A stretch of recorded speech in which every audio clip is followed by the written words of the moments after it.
On sait maintenant pourquoi Mbappé est parti à Stockholm en Suède.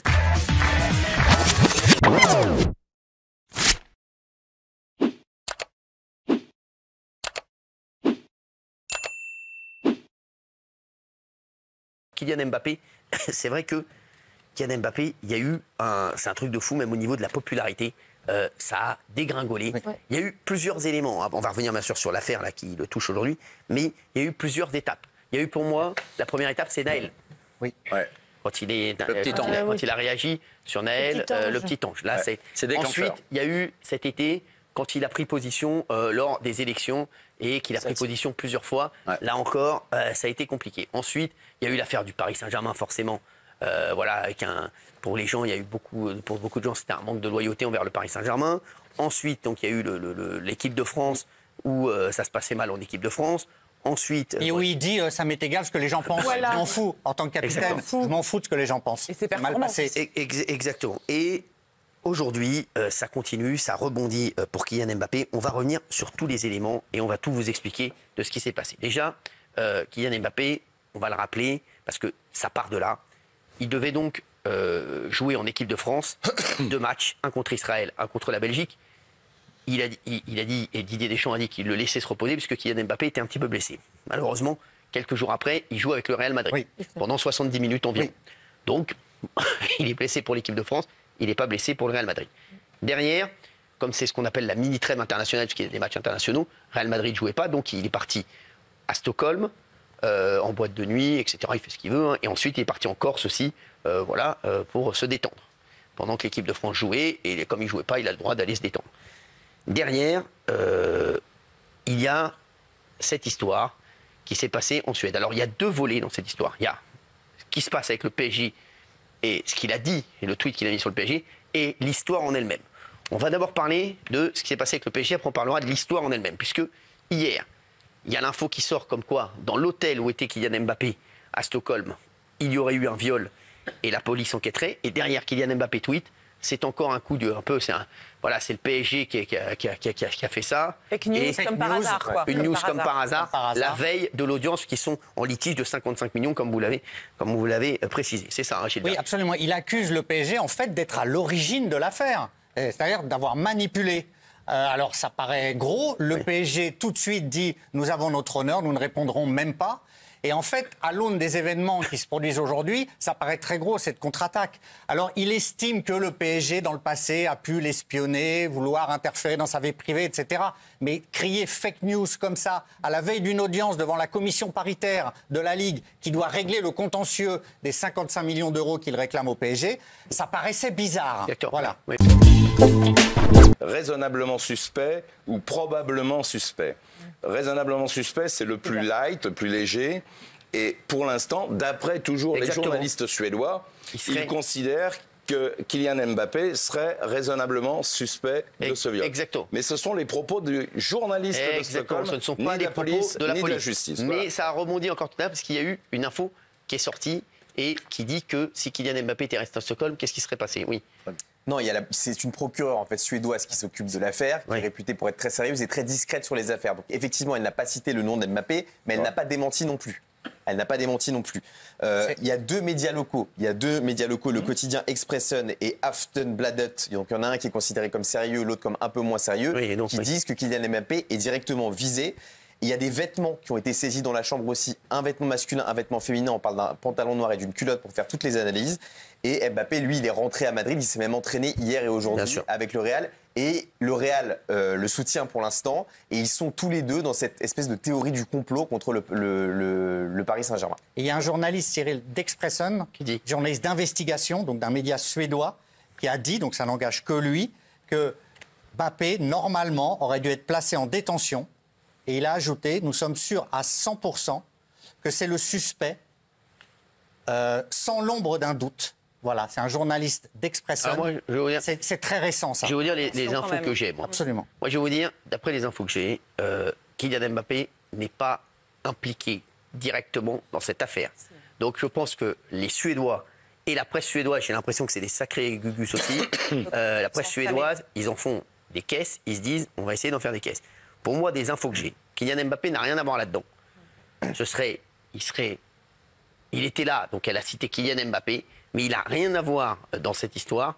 Et je vais vous dire, je ne vois pas du tout, connaissant un peu Kylian Mbappé et connaissant un petit peu comment il fait attention à tout, Kylian, je ne vois pas Kylian Mbappé, alors qu'il doit jouer en équipe de France, aller à Stockholm pour aller faire n'importe quoi. Donc, qu'elle l'ait vu à l'hôtel avec une banque, etc., oui, je pense vraiment, après ce n'est que mon avis, je ne vois pas un instant Kylian Mbappé commettre, je vous le dis, alors après je peux me tromper parce qu'on a des surprises, mais je vous le dis, je ne le vois pas aller en Suède pendant qu'il doit jouer en équipe de France pour aller faire de telles choses. Et je pense qu'il est et elle a vu Kylian Mbappé, tranquille, peut-être qu'il était dans l'hôtel, il était peut-être au mauvais endroit au mauvais moment, mais je ne le vois pas impliqué directement dans cette affaire. Et je pense que la presse suédoise en fait des caisses. Voilà, je vous le dis, en fait des caisses et justement veut faire croire que c'est Kylian Mbappé, ce qui est extrêmement grave, mais que Kylian Mbappé est juste un gars qui était là, mais qui n'a rien à voir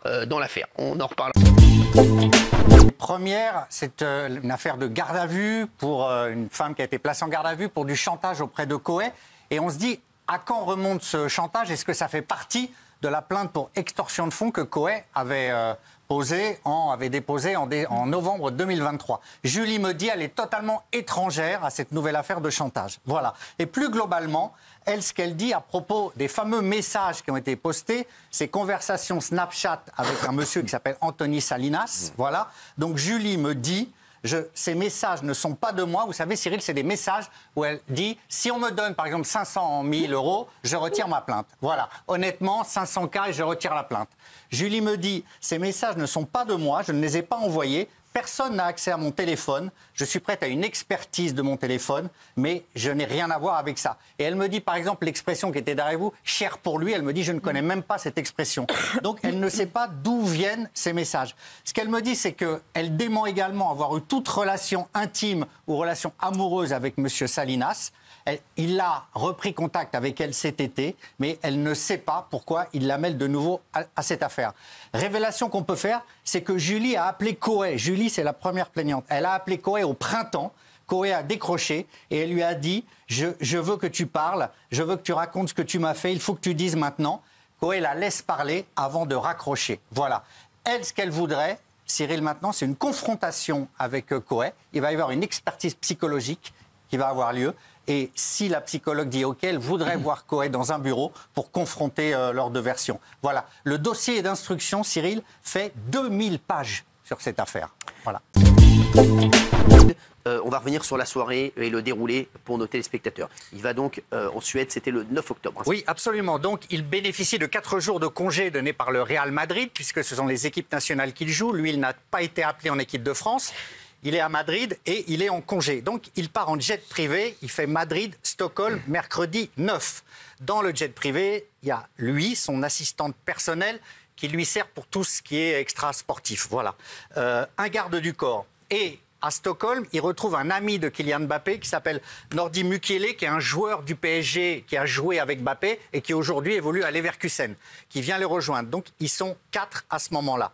Le mercredi soir, ils vont dans une boîte de nuit qui s'appelle le V. Ils privatisent la boîte parce qu'en semaine, elle est fermée. Dans cette boîte de nuit, il y a le clan Mbappé, ses proches, et puis une vingtaine de personnes, alors on dit 20 ou 30, beaucoup de jeunes femmes suédoises qui se retrouvent pour un anniversaire. On ne sait pas à l'heure actuelle. Il y a beaucoup de femmes suédoises qui ont été, il y avait beaucoup de filles, voilà, ça qui a été dit, voilà, qui ont été invitées, c'est quoi? Qui ont été invitées, voilà, qui se retrouvent là. Ils ne se connaissaient pas. Oui. Ils ne se connaissaient pas. Voilà. Ils ont privatisé une soirée, ils ont invité des jeunes filles. Des jeunes filles suédoises, voilà. Ça, c'est la première soirée. Ce qu'on avait dit hier, c'est que ces jeunes femmes, les participants, doivent laisser leur téléphone dans des pochettes. Et il y a des informations précises parce qu'il y a dans ce club une salle de ping-pong. Voilà. Donc, Mbappé est vu là-bas par des témoins.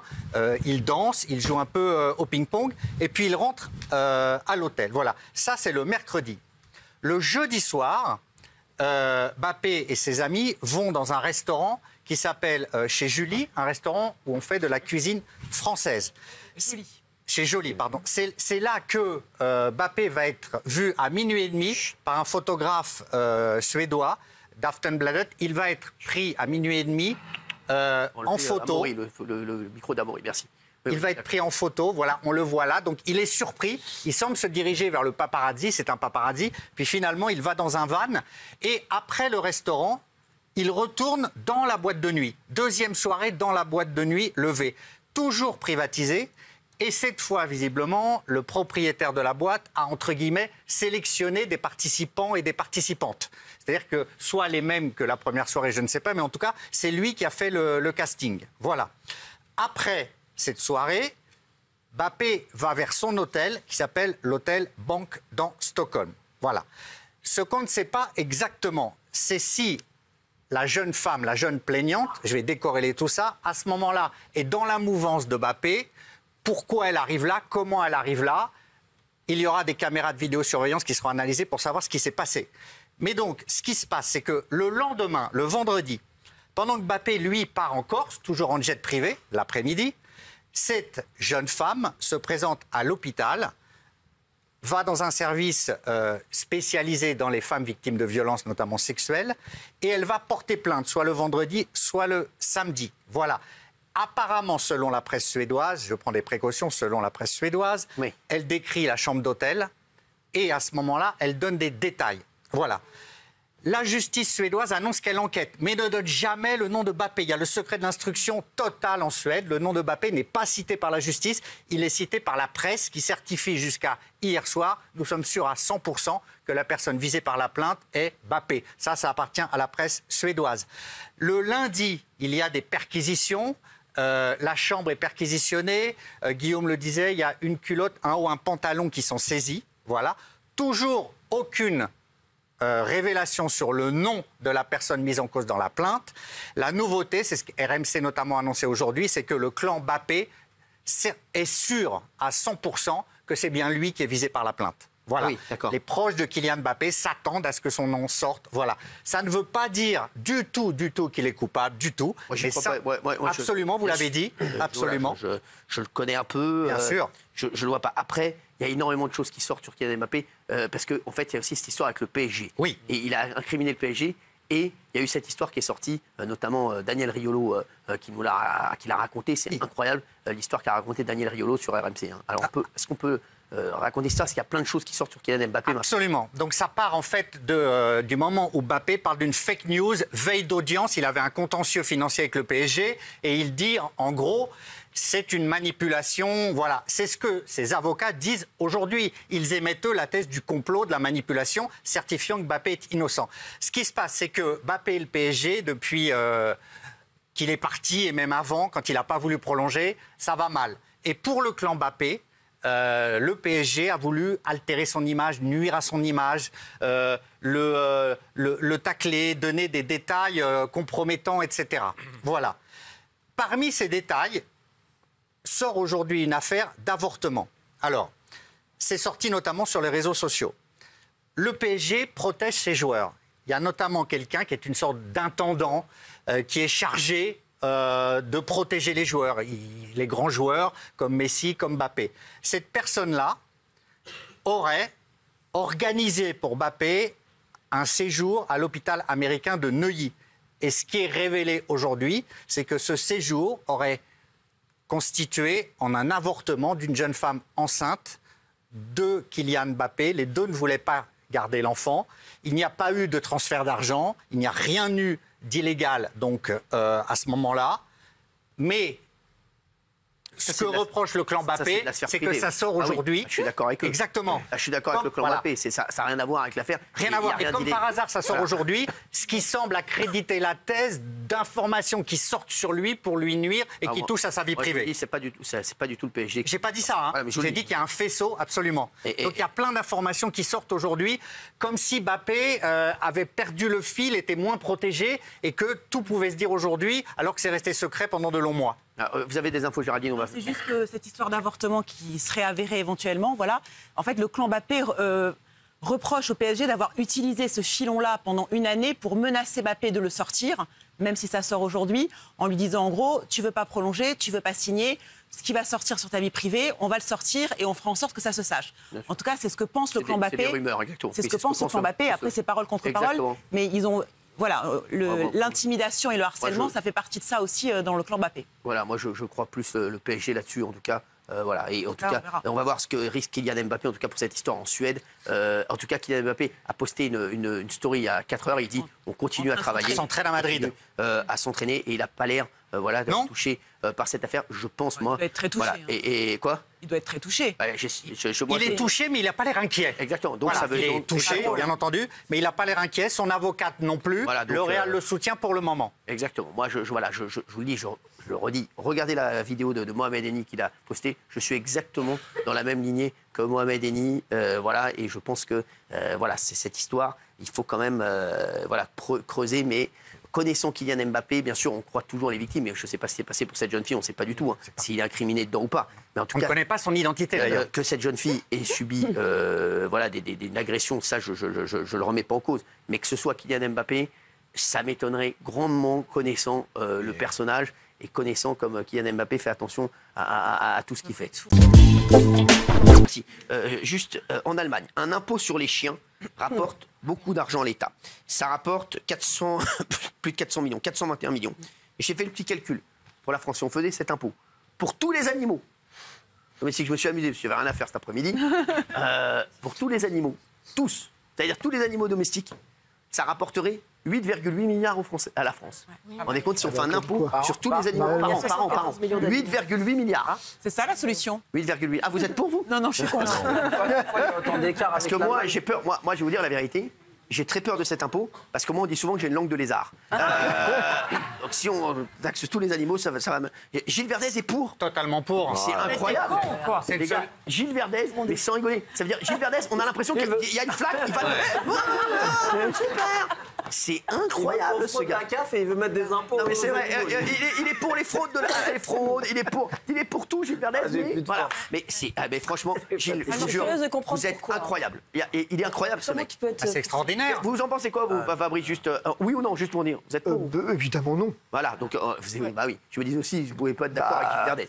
Gilles Verdez. Mais c'est extraordinaire. C'est une source de revenu incroyable. On cherche de l'argent. Chaque jour, vous me dites, on cherche. Si je peux me permettre, en tout cas. Sachez que je pense que c'est pratiquement sûr que ça va arriver. Ah oui. C'est en Suisse, c'est en Allemagne, c'est un scandale. C'est aux Pays-Bas, ça arrive. Vous savez, quand tu vois arriver le truc, on en parlait pour le Covid. Des pays qui payent moins d'impôts que nous, non? Oui, exactement. Des pays à gauche, non, mais Raymond, toi, je crois que tu n'as pas compris un truc, et je te le dis, mon chéri. Tu as tout à fait raison. C'est-à-dire que nous, tout ce qui est pas bien, on le prend. Tout ce qui est pas bien, on le prend. On paye déjà énormément d'impôts, mais on va rajouter un impôt parce que les autres l'ont fait. Mais on va pas te dire on paye plus d'impôts que l'Allemagne. On va dire non, mais l'Allemagne le fait. On laisse les radars sur la route. Bien sûr, il faut bien financer les fraudeurs. Gilles Verdez. C'est selon les villes, selon les races, c'est progressif. Je trouve ça formidable. Par exemple, un chien dangereux, c'est 600 €. Voilà. Un petit chien, c'est moins cher. Vous vous rendez compte si on vous taxait sur les conneries? Oui. Il y aura des subventions. Je peux vous dire que la dette de l'État, c'est terminé. C'est rideau.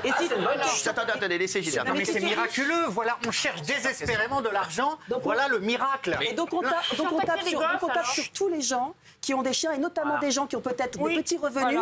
C'est leur petit bonheur à eux, et on va taper sur eux. Un chien, ça coûte déjà de l'argent. Ça veut dire que le veto, ça coûte de l'argent. Les vaccins, ça coûte de l'argent. Valérie, vous n'avez pas compris un truc. Ça veut dire qu'ils veulent qu'une seule chose, c'est qu'on meurt. C'est tout, c'est le seul truc qui va. C'est-à-dire que tu peux plus, je te dis. Les petits retraités qui ont le chien, on te l'enlève. La télé, on te l'enlève. Ils t'enlèvent la télé. T'aimes bien C8, t'as terminé. Merci, au revoir. T'as un chien, on te l'enlève aussi. T'enlèves, on prend ton chien. Et t'as terminé. Merci, non mais c'est un truc de fou ici. C'est du racket. Non, il faut qu'il réponde. Ouais, c'est vrai. Il faut qu'il réponde de ses actes. La personne qui a 2, 3 chiens, elle a que ça, c'est sa distraction. Elle a un amour sur ses chiens. Elle est en précarité. Qu'est-ce qu'elle fait? Elle paye pour ses 3 chiens, ses 2 chiens, ou elle paye pas? Progressif, Raymond. Selon les villes, selon les gens, etc. Selon les revenus.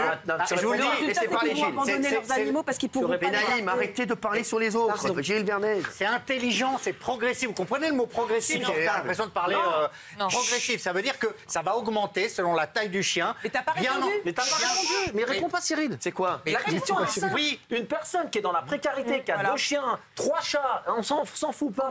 C'est ses ses animaux. Elle vit grâce à ses animaux. Elle voit que l'amour que par ses animaux. Mais elle n'a pas d'argent pour vivre. Isabelle Morillo, comment elle fait? Est-ce qu'elle paye ou pas, là, cette personne-là? Isabelle, par exemple, vous avez 2 chats, je crois. J'ai 2 chats et il y en a un qui est mort d'un coronavirus. Ah merde. Quand vous allez à une clinique et qui vous annonce le prix d'une opération, à côté de ceux qui abandonnent, il y a ceux qui sont prêts à tout sacrifier à leurs animaux. Le coût d'une opération, ça peut aller jusqu'à 5 000 €.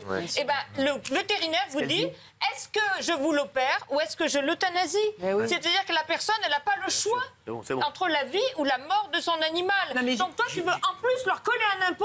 Mais c'est dégueulasse. Non mais les mecs, je vous avais compris, hein, on peut plus avoir de voiture, on peut plus avoir de chien, on peut plus avoir de télé, on peut plus avoir... voilà, le seul truc qu'on peut avoir à la maison, c'est des vaccins.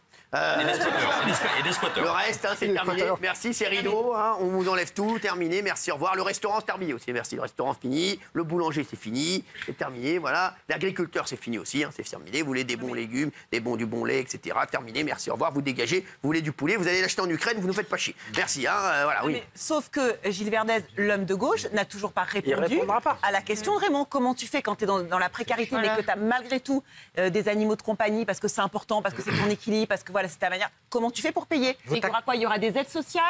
On va nous payer pour les animaux des autres? Comment ça? On va s'organiser? C'est progressif. Pour moi, c'est aussi progressif selon le revenu. Progressif. Alors, moi, j'ai une question à vous poser. France J'ai une question de mon neveu qui vous déteste. Il vous déteste et il est costaud, il peut te défoncer. Non, il peut pas te blairer. Merci. Il te pose une question. Il est très marrant d'ailleurs. Il dit: est-ce qu'on peut taxer la mairie de Paris pour tous les rats? Ah oui, c'est des nacs, c'est des nouveaux animaux. Il est drôle, il est de ma famille.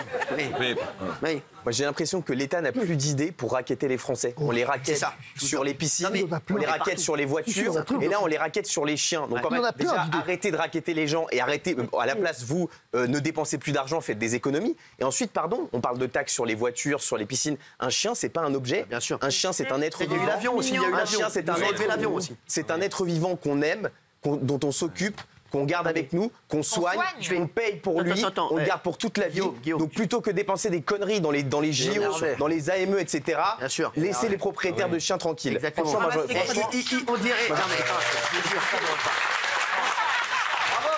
Bien sûr. C'est quoi le kiff des Français? C'est quoi le kiff des Français? On a l'impression que ces gens ne connaissent pas les Français. Je vous jure que c'est vrai. On a l'impression qu'ils parlent jamais avec des Français. Je sais pas qui parlent, c'est un truc de fou. C'est quoi notre kiff? C'est les chiens. On est des kiffeurs de chiens, de chats. On adore ça. Non mais c'est vrai. Il y a déjà de la TVA sur la litière et les croquettes en plus. Non mais je vous dis. On a 74 donc là, si on résume depuis le début de l'année, on peut plus rouler. Terminé. On peut plus voyager. L'avion c'est terminé et ils te mettent une taxe. On peut plus avoir de chiens. T'as bientôt plus de télé. T'as plus de pain.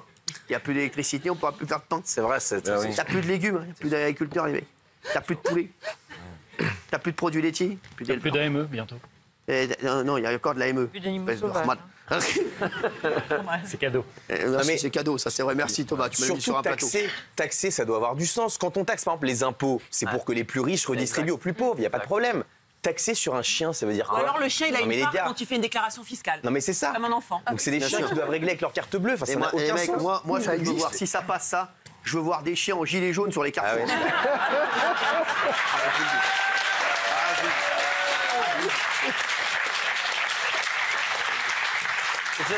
En train de lever la patte, hein, je te dis. Franchement. En olive. Ah, mais je peux te dire, en olive. C'est nous qu'on paye. Et la France, j'embrasse olive d'ailleurs. Et la France, c'est déjà un pays où il y a des records d'abandon d'animaux, etc. Donc quelqu'un qui ne peut pas payer, il aura le choix entre le tuer ou l'abandonner. Et puis quand tu vas faire payer, c'est un bâtard, c'est que quand tu fais la taxe, ce que tu dis sur la race. S'il vous plaît, Gilles Verdez a toujours été sympa avec vous. Hein. Ah, mais là, tu vas vers les bâtards, le chien. J'ai cru. Merci. Fabrice Divisio. En fait, c'est ce que dit Guillaume. Il y a un vrai problème dans ce pays sur le sens. Le sens de la fiscalité. La fiscalité, c'est pas juste pour réparer les conneries de nos politiques. Hein. Exactement. La fiscalité, normalement, c'est censé effectivement être une redistribution sociale et améliorer le sort des gens. Là, actuellement, on paye de plus en plus et les gens vont de moins en moins bien. Il faut quand même se demander à un moment donné. Alors moi, je vis dans un pays également où c'est l'inverse qui est fait. En Italie, en Italie, vous avez depuis maintenant quelques années 19% en fonction du revenu, en gros, du montant des frais vétérinaires qui sont déductibles fiscalement. Non. Et vous allez avoir une prime, je ne sais pas si ça a été voté, mais c'est en cours, une prime pour aider finalement les propriétaires d'animaux, je crois que 150 € pour aider les propriétaires d'animaux. Donc nous, on fait exactement l'inverse, en fait. Eux ont considéré que c'était une dépense. En Italie, hein, tu me disais un truc, un Italien, il me dit, en Italie, on aime les pâtes, mais on vous tend la pâte.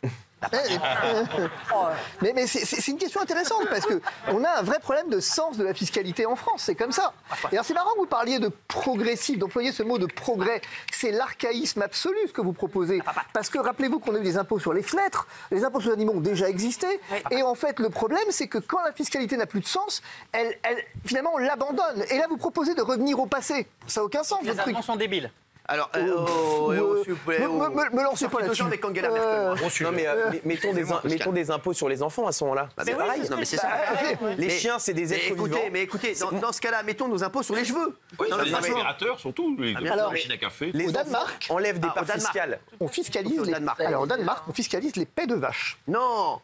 C'est pas vrai. Bon, heureusement qu'il y a un mec tout le temps à côté à cause de l'environnement. Les pets de vache. Il y a un mec qui sait ça. Merci. C'est génial. Non, c'est qu'on a un quota. Mais puis-je me permettre de vous poser une question, Cyril? À qui? À vous? Allez-y. Vous êtes un homme d'argent, vous savez compter, vous aimez la France. Moi, je suis un homme d'argent. Vous savez Quelle compter, honte. Ça démarre déjà extrêmement mal, cette question. Ça démarre extrêmement mal. Et chaque fois que je dis Vomir. il faut être généreux, etc., vous me dites la France est ruinée, il faut de l'argent. Là, je vous offre une possibilité, comme l'Allemagne de générer 420 millions à minimum. En France, ça ferait 1,2 milliard, j'ai calculé. Bon, bah, alors, a fortiori, vous voyez que vous êtes un homme d'argent, vous avez calculé. Et si on met les chats, ça fait 3 milliards. Bon, bah, voilà. On veut faire des économies. S'il vous plaît, laissez-le parler. Voilà 3 milliards générés assez facilement sans ruiner les gens.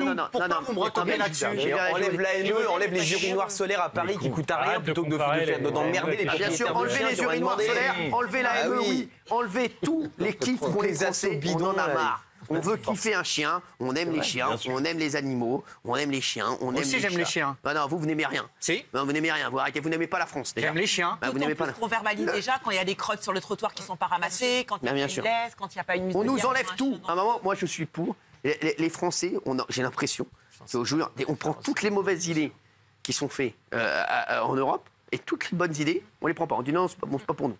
C'est vrai, on prend que les mauvaises idées. C'est un truc de. Il y a un truc quand même, c'est qu'en arrivant ici, je pensais à ce truc et je me suis dit, c'est impossible. Il n'y a pas un con dans ce pays qui sera favorable à cette mesure. Oui. Bon. Voilà.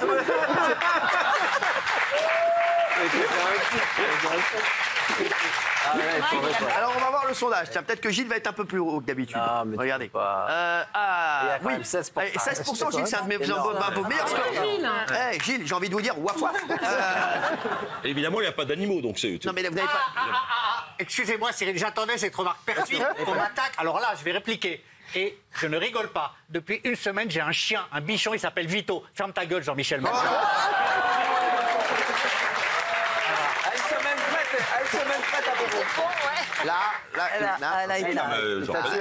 Il a un chien et il a plein de rats. De la soirée, on sait maintenant pourquoi Mbappé est parti à Stockholm en Suède. C'est son ex-coéquipier et ami qui joue avec lui au PSG, Nordi Mukiele, qui a organisé la soirée. Donc en fait, pour cette soirée, il a utilisé les services d'un concierge de luxe. Il se prénomme Marco. Donc il a une société, MP Hospitality, et il organise, contre rémunération, des prestations comme celle-là, en garantissant, vous pouvez venir, j'ai un hôtel sécurisé avec des suites immenses de 200 mètres carrés au 8e étage, j'ai une boîte de nuit qui sera privatisée totalement. Si ça vous intéresse, vous pouvez venir passer 2 nuits à Stockholm, j'organise tout et je ferai venir 10 jeunes femmes. Voilà, il leur demandait d'avoir fière allure. Ça, c'était dans les recommandations que ce Marco demandait aux jeunes femmes. Voilà. Pour la plupart, c'était des top modèles. Donc, voilà, il avait réservé donc 2 nuits. Ça, c'est l'origine de la soirée. Ensuite, sur ce qui... Lui, c'est un ancien mannequin, une trentaine d'années, qui s'est reconverti en organisateur de soirée. Oui, c'est les fameux promoteurs dont on parlait tout à l'heure, qui en font leur métier et qui réussissent à attirer les footballeurs, les très grands footballeurs. Donc, ils demandent simplement aux jeunes femmes d'avoir fière allure et une belle personnalité. Voilà. Et en fait, il leur promet l'impunité, la tranquillité, hôtel sécurisé et boîte de nuit très discrète, très privatisée. Et on a appris donc que Stockholm était le nouvel endroit pour ces soirées privatisées pour stars. Et en particulier pour les joueurs de Bundesliga. Oui, d'accord. Ils vont tous là-bas. Où joue effectivement Mukiele, puisqu'il joue maintenant en Allemagne à Leverkusen. Voilà, exactement. Bon, bah là, jusque-là, rien de grave. Jusque-là, rien de grave. Absolument. Oui. La soirée est organisée. Ensuite, sur le déroulement de la soirée. Il y a maintenant, sont apparues des révélations autour de Mbappé. Alors je précise, avant de les donner, que c'est lors de la deuxième soirée. La deuxième soirée, voilà. Oui. Je précise que la justice suédoise n'a toujours pas cité son nom dans la plainte. Oui, voilà. Moi, je pense qu'ils le citeront jamais. Oui, dites-nous. Voilà. Mais il y a des révélations. Oui. Alors il y a des révélations. En fait, lors de la deuxième soirée, visiblement, il rencontre une jeune femme et cette jeune femme le suit à l'hôtel. Voilà. Cette jeune femme, elle échange avec Mbappé, ça c'est très important, notamment pour sa défense si ça devait aller plus loin. Elle échange avec lui des SMS. Des SMS qu'elle écrit disant qu'elle est consentante pour la relation. Et il y aura des SMS après la relation intime.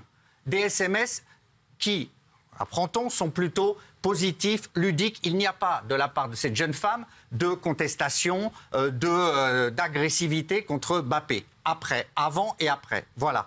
Alors, la question qu'on se pose, Cyril, c'est est-ce que cette jeune femme-là est la plaignante ?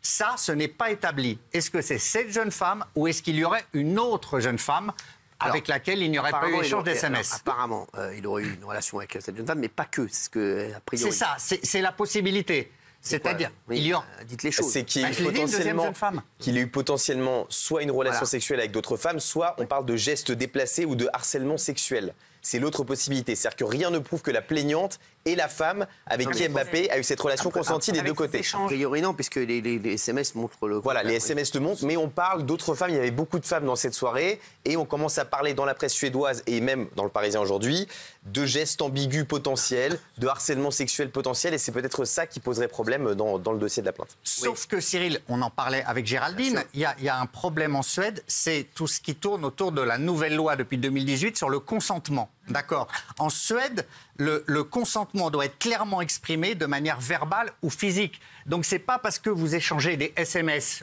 où vous dites ça s'est bien passé, etc., qu'il ne peut pas y avoir un problème lié au consentement. Donc peut-être que Kylian Mbappé ne voit même pas le mal dans ce qu'il a fait aussi. Exactement. C'est pour ça que ces échanges de messages... c'est pour ça qu'il a l'air très, très tranquille avec cette affaire. Consolide sa version. J'ai rien fait, voilà. Absolument. Il continue à s'entraîner, etc. Et c'est pour ça qu'il faudra absolument savoir si c'est la même jeune femme ou pas. Ça, ce sera très important. Alors, ce qu'on a appris aussi, Cyril, c'est que dans l'entourage de Mbappé, ses avocats ont parlé de cordon sanitaire autour de lui. Il est dans une bulle, il est très protégé. C'est impossible qu'il ait pu agresser une jeune femme, etc. On a appris que son garde du corps, puisqu'il était avec un garde du corps, n'est pas son garde du corps habituel. Alors, en 2022 déjà, Mbappé a viré son garde du corps précédent parce que ce garde du corps exerçait sur lui de manière trop rigide, le contraignait, le surveillait trop. Mais là, c'est même pas son garde du corps habituel, c'est le garde du corps de son frère, Ethan. Son garde du corps à lui était en repos, en vacances. Donc, est-ce qu'il y a eu une faille dans le fameux cordon sanitaire? Est-ce qu'il a été aussi surveillé que d'habitude? Voilà, c'est des interrogations qui vont subsister plus tard. La thèse du cordon sanitaire strict autour de lui vole un tout petit peu en éclats, mais ça ne veut absolument rien dire qu'il y a une quelconque culpabilité, Cyril. Mais oui. Et la presse suédoise aussi, qui on le dit, n'y va pas de main morte sur cette affaire, se pose des questions sur la communication de Kylian Mbappé, puisque souvenez-vous, dès le premier jour où il était à peine cité dans le dossier, c'est vrai qu'il a tweeté tout de suite fake news. Exactement. Il s'interroge aussi sur le fait d'avoir invité son avocate sur le 20h de TF1 dès le lendemain. Ils disent que c'est une communication un peu suspicieuse, c'est ce qui se dit dans la presse suédoise en tout cas. C'est ça, il voulait, et puis il y a eu aussi pour le PSG, il a dit que c'était le PSG qui avait... c'est une théorie du complot. En gros, c'est une théorie du complot selon laquelle le PSG aurait fomenté mieux de s'excuser auprès du PSG parce qu'il voit bien que ça n'a rien à voir avec ça. Sa défense est très là-dessus, puisque sa défense dit qu'il y a une fuite, il est pisté à Stockholm par qui? Quand il y a à minuit et demi la photo faite par le paparazzi, sa défense dit il est pisté. Sa défense dit c'est très étonnant que cette plainte en Suède, alors qu'en Suède il y a le secret de l'instruction, soit médiatisée en temps réel en Suède. Donc c'est la thèse du complot organisé par la défense. Voilà, ça c'est une stratégie délibérée pour affaiblir les accusations. Oui, voilà. Est-ce qu'on pour l'instant cette histoire du PSG on n'y croit pas du tout? Non, sur le PSG, non, très franchement. Oui, Jean-Michel. Oui, moi je suis sorti avec une hôtesse de l'air pendant 2 ans et c'était une notoriété commune qu'à l'embarquement, quand une hôtesse de l'air voit une personnalité connue embarquer avec une jeune fille qui visiblement n'est pas sa femme, immédiatement, pour se faire un petit billet, ils appellent dans le pays de destination un paparazzi. Ils prennent, elle me disait 500 € à l'époque, 500 € en échange de renseignements. Et du coup, quand la star arrive à destination, il y a déjà un paparazzi qui l'attend. Ça n'a rien à voir avec le PSG, un complot. Oui, dernière chose. Oui, dernière chose, là, j'écoutais attentivement la version de Guillaume. Oui, On parle de viol, là, c'est pas une agression sexuelle, c'est pas des harcèlements, c'est la justice suédoise parle de viol. Oui, donc cette théorie ne colle pas. Ou c'est lui ou c'est pas lui, j'en sais fichtre rien. Mais en tout cas, a priori, la plainte visée est une plainte pour viol. Merci.